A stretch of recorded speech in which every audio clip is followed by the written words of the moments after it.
Bonjour à tous et on continue notre série Tech and Dev. La dernière fois, on a fait un petit entracte, on a fait quelque chose d'un petit peu moins technique que d'habitude. On a fait les tier lists, les différentes tier lists des différents langages de programmation.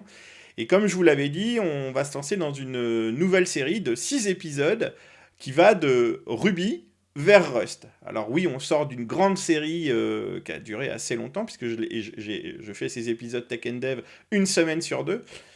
Donc oui, ça fait un petit moment qu'on parlait que de Ruby. Cette fois-ci, on va parler de Ruby, mais surtout de la cible Rust pour montrer comment quelqu'un qui a fait du Ruby ou qui connaît bien l'écosystème Ruby va pouvoir appréhender le langage Rust et les points communs, les similitudes, les différences, les écosystèmes, les différents écosystèmes entre les deux langages. Je vous fais ce chemin parce que c'est le mien. C'est celui, moi j'ai fait du Ruby pendant de longues années et bah là je suis en train effectivement d'intégrer Rust, d'apprendre Rust, donc je partage ça avec vous. Donc c'est parti pour 6 épisodes. Jingle. On commence avec la philosophie générale des deux langages. On va essayer de recontextualiser un peu Ruby, mais je vais aller assez vite parce que je l'avais déjà fait. Mais on va essayer surtout de contextualiser un peu la philosophie générale du langage Rust et les comparer. Donc, si on part sur les fondamentaux, on a deux langages, deux objectifs distincts.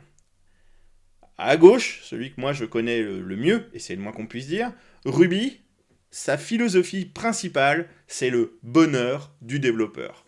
Il y a un terme qu'on retrouve très souvent dans les communautés Ruby qui s'appelle Minus One, qui dit Matt is nice, and so we are nice. Et en gros, ça veut dire, bah, comme Matt, le créateur de Ruby, c'est un mec cool, et ben vous êtes et vous devez être cool. C'est-à-dire, quelque part, c'est à la fois un constat du fait que la communauté Ruby c'est une communauté qui est fun, mais de l'autre côté c'est aussi presque une injonction de se dire bon, vous êtes dans une communauté qui fonctionne bien, la cassez pas. Donc il y a un petit peu des deux dans le terme Minus One, mais en gros voilà le message qui est caché derrière.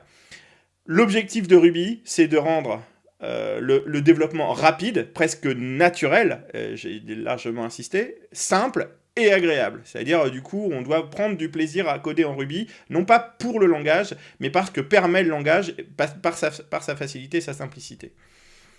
Donc les principes clés, c'est l'expressivité et l'élégance. Moi je parle souvent de langage naturel, c'est l'une des qualités, c'est pour ça qu'on en fait énormément de domaine specific language, je pense à Chef, je pense à Vagrant par exemple, ou des choses comme ça, qui sont faites vraiment pour faire en sorte qu'on puisse parler un langage métier, un langage technique, en utilisant la syntaxe de Ruby qui s'y prête parce qu'on peut faire avec les closures des blocs de conditions, des blocs de paramétrage et ainsi de suite. On peut faire énormément de structures qu'on retrouve souvent dans des objets avec des objectifs de configuration ou de paramétrage.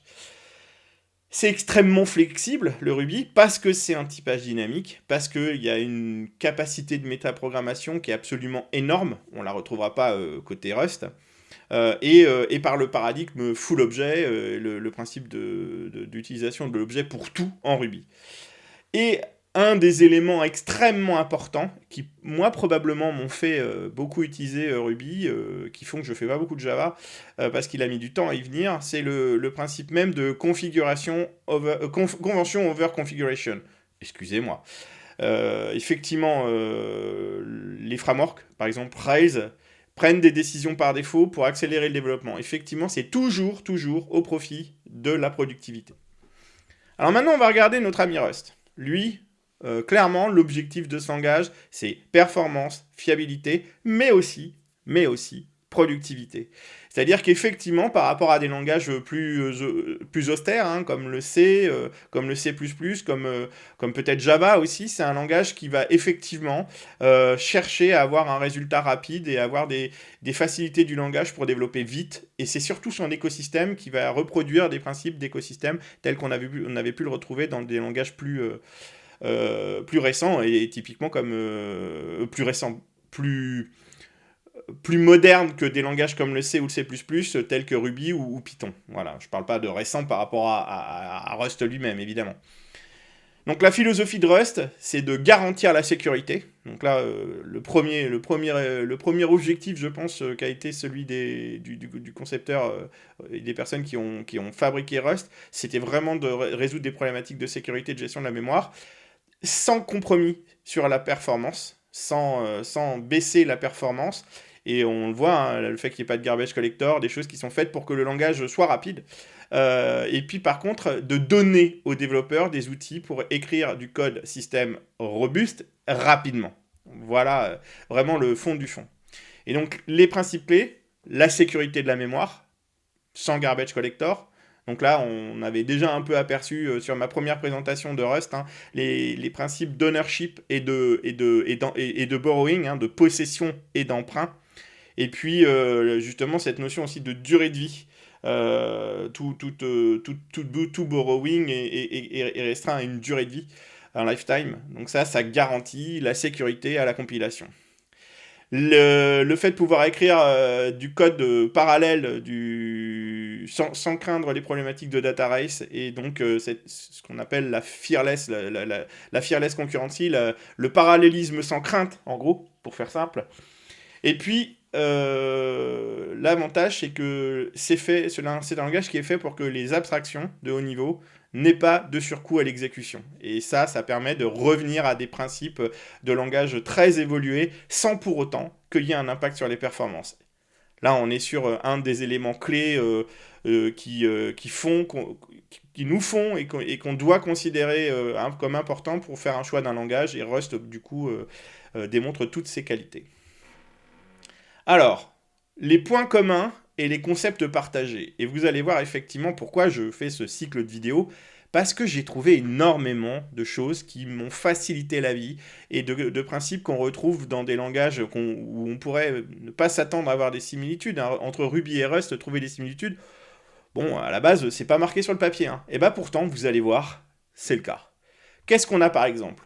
On a la syntaxe expressive. En Ruby, on peut faire effectivement des affectations sur une structure conditionnelle, typiquement message égale if isadmin, alors une chaîne de caractères, sinon une autre chaîne de caractères. Et ben en Rust, on va retrouver les mêmes possibilités. Alors effectivement, il y a le petit précurseur let qui vient un peu changer la syntaxe. Il y a effectivement un petit peu plus de charge syntaxique avec le point-virgule, avec les accolades qui ne sont pas, qui sont optionnelles côté et les parenthèses qui sont optionnelles côté Ruby, qui ne sont pas côté Rust. Voilà, c'est comme ça. Mais par contre, on voit des structures de construction algorithmique qui sont assez similaires. La plus grosse pour moi similitude, c'est l'impact de la programmation fonctionnelle et l'intégration des éléments de closure, par exemple, dans le langage, des formes qui, à mon avis, sont directement inspirées de Ruby, et même la syntaxe. Vous voyez, quand on regarde la syntaxe uniligne qu'on a en Ruby, quand on utilise des accolades pour faire un select et puis une closure avec un paramètre de closure et n, et puis après les instructions qu'on veut y mettre, et puis le fait de pouvoir stacker les méthodes, on le verra un peu après. Là, on est sur des choses qui sont assez similaires. Vous voyez même le range. La syntaxe du range n'est pas exactement la même. Effectivement, il y a le typage qui vient apparaître côté Rust, mais disons que le reste, on est sur des choses qui sont presque similaires, quoi. On a select, filter, les noms sont pas les mêmes, mais par contre, on se retrouve avec un map. Il y a cette étape de collecte qui est pas nécessaire en Ruby, qui va être nécessaire en Rust, mais on est sur des choses qui sont très similaires. Qu'est-ce qu'on a d'autre ? On a la notion de pattern matching. Effectivement, on peut faire des structures avec case d'un côté Ruby. J'ai déjà montré sur le site internet, il y a un article qui est basé sur toute la puissance qu'il y a derrière le case. Que je vais peut-être faire un jour une vidéo dessus parce que le case Ruby c'est une petite merveille et je le trouve extrêmement puissant, extrêmement pratique. Oui, alors c'est pas exactement pareil en Rust, hein, et on le pattern matching, on va voir qu'il n'est pas utilisé de la même manière, mais malgré tout, on retrouve des choses qui sont assez similaires. C'est un petit peu plus lointain sur ce concept-là. Et puis par contre, effectivement, Rust s'est inspiré de toutes les bonnes pratiques de beaucoup de langages, mais du coup, il a récupéré tout ce qui un petit peu grandi dans l'écosystème Ruby, hein, avec GEM, avec Bundler, surtout avec Bundler.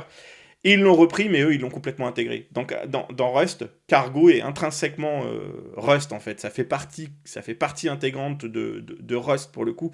Et ils ont mis tout ce qui était bon, hein. Ils ont repris une syntaxe qui est proche d'un fichier package.json dans le monde Node NPM. Ils ont cette notion de dépendance de développement, de dépendance tout court, avec effectivement, par contre, la notion de feature d'un côté. Il y a pas mal de choses qui sont un petit peu différentes, mais conceptuellement, c'est la même chose. Donc, je veux quand même aussi montrer que voilà, on va faire toute une série de Ruby à Rust. Il y a aussi des différences, évidemment. Bon, elles sont évidentes. D'un côté, j'ai un langage Ruby qui est un typage dynamique, hein, qui est complètement dynamique pour le coup. De l'autre côté, j'ai un Rust qui a un typage statique. D'un côté, j'ai un langage interprété généralement. Alors pourquoi j'ai mis généralement? Parce qu'on est sur du principe de bytecode. Il y a plusieurs implémentations de Ruby. Il y en a une qui s'appelle Crystal, qui permet de faire du code compilé, mais ça n'est que de la compilation a posteriori. Et bon, ce langage Crystal, à mon avis, ne vaut pas Rust, donc ça sert peut-être à rien de partir sur ce chemin. Mais c'est un chemin qui reste praticable quand on veut justement faire de la cristallisation de composants pour améliorer les performances. Crystal n'a pas fait des étincelles. Il n'y a pas de jeu de mots idiot hein, dans ce que je viens de dire. Alors la gestion de la mémoire. Bon, là on est sur du garbage collector côté Ruby, on est sur une gestion par ownership manuelle et sécurisée côté Rust. Ça, bon, là ça n'a rien à voir hein, pour le coup. Au niveau des performances, bon, j'adore Ruby, mais bon, il n'y a pas combat. Entre Rust, qui a des performances d'un langage compilé, comme on peut trouver avec C ou C++, bon, voilà, avec Ruby, ça va pas être le foudre de guerre, hein. Faut être très clair, hein. Même quand on s'exécute sur du JRuby, sur du code qui s'exécute sur la JVM, on est de toute façon plus lent. Alors effectivement, JRuby, c'est une piste intéressante, je vous encourage à regarder potentiellement. La gestion des erreurs, là, elle est complètement différente. Alors effectivement, il y a le pattern matching en commun, mais du coup, l'usage du pattern matching est absolument pas le même. Mais en plus de ça, effectivement, d'un côté, on a une gestion par exception, de l'autre côté, on a une gestion avec les mécanismes résulte et option, et qui se traitent à la compilation, ça n'a rien à voir. Et enfin, les cas d'usage, effectivement, ils ne sont pas les mêmes. La majorité des usages de Ruby, alors moi je vous dirais qu'on peut faire tout et n'importe quoi avec Ruby. Alors on peut faire n'importe quoi, mais il faut surtout faire tout. Par contre, la majorité des gens l'utilisent pour faire du web avec des frameworks plus lourds comme Rails ou plus légers comme Sinatra. On peut faire du scripting, on peut faire du prototypage rapide. De l'autre côté, on est plutôt sur quelque chose pour aller taper dans le système, pour faire des choses performantes, embarquées, CLI, et puis enfin aussi, et surtout, je dirais, les WebAssembly, des services web, haute performance, et ainsi de suite. Donc on est sur des usages qui sont un peu convergents sur certains points, mais qui restent quand même différents. Alors, la cohérence d'apprentissage. Pour moi, c'était important de souligner que l'approche, c'est de se dire, c'est intéressant d'avoir les deux. Et je pense que je l'ai déjà dit à de nombreuses reprises, pour passer du prototypage à la production. Et c'est intéressant d'avoir un langage où l'effort de transformation pour passer sur la solidification, sur la cristallisation de ce qu'on veut faire, c'est-à-dire l'amélioration des performances et la solidité du composant, de se dire qu'il y a quand même des points communs. Donc là, on a deux langages qui ne sont pas redondants, mais qui sont complémentaires, et il y a une continuité logique dans le parcours du développeur. En tout cas, moi, je la mesure, et je veux la partager avec vous. C'est du quoi au comment. Ruby, ça permet de se concentrer sur qu'est-ce que je veux mettre en place. C'est le principe même du prototypage. En faisant l'abstraction des détails de bas niveau, c'est un langage qui est idéal pour apprendre les concepts de plus haut niveau et de prototyper rapidement. Donc pour moi, c'est un formidable langage d'apprentissage, y compris de l'algorithmique, et surtout de l'algorithmique objet, parce qu'on va avoir des structurations objets qui sont moins complexes que dans certains autres langages. Et par contre, sur le comment, on rentre peut-être moins dans les détails, et sur la performance de ce qu'on veut faire, ça va moins loin. Et du coup, Rust, ça force à comprendre le fonctionnement de la machine, on rentre plus profond. Alors je dis pas qu'on peut pas aller taper sur des aspects système en Ruby, on peut le faire, mais il y a énormément de limites, et puis souvent ça va être de l'appel de librairie, c'est des mécanismes d'appel FFI ou des choses comme ça, mais donc c'est pas vraiment du Ruby. Par contre, effectivement, intégrer Rust, c'est aller beaucoup plus loin sur la compréhension de la gestion de la mémoire d'un point de vue plus système. Ruby, avec le fait que tout est référence, déjà, il cache énormément de choses. En Rust, on va avoir beaucoup plus de transparence sur les aspects système de la programmation. Donc, ça demande un investissement plus important. Mais c'est au profit, le comment est au profit de la performance et de la sécurité. Le cycle de vie d'un projet, vous, par exemple, effectivement, vous commencez un projet avec Ruby on Rails pour construire un minimum viable product rapidement, pour valider une idée, pour pour avoir le time to market le plus faible et mettre en production le plus rapidement possible. Et puis, vous vous rendez compte effectivement que ça fonctionne, c'est de la balle, les clients arrivent, c'est la grosse éclate, vous avez 10 000 nouveaux visiteurs, utilisateurs de votre application tous les jours.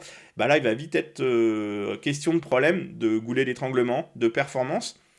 Et là, vous avez effectivement cette possibilité de vous dire tout ce que j'ai codé en Ruby, si j'ai codé correctement, c'est-à-dire je n'ai pas fait du monolithe, j'ai fait quand même des choses, des services, des microservices, bah, je vais solidifier, je vais cristalliser mes microservices pour justement améliorer les performances, pardon. L'objectif, c'est d'aller sur le couple polyvalence et valeur. Donc un développeur qui maîtrise Ruby et Rust, il est incroyablement polyvalent parce qu'il peut passer d'une application web avec la volonté de la déployer le plus vite possible à l'intégration de composants systèmes critiques, et donc il couvre un spectre qui est absolument complet de mon point de vue, très large mais complet de mon point de vue, des besoins de l'industrie. Donc en conclusion, apprendre Ruby puis Rust, de mon point de vue, c'est une progression naturelle, et ça fait passer un développeur de la pensée produit, et donc quelque part un développeur qui cherche à produire de la valeur le plus vite possible, à une pensée système, tout en s'appuyant sur des concepts communs qui rendent la programmation et l'apprentissage de la programmation plus fluide. Donc, j'en reste là pour cette première petite vidéo de Ruby à Rust, et la prochaine fois, on va s'intéresser aux similitudes du code de façon encore plus poussée. On va balayer beaucoup plus de cas de similitudes pour démontrer que ces deux langages se ressemblent beaucoup et qu'ils ont beaucoup d'aspects en commun. Au revoir.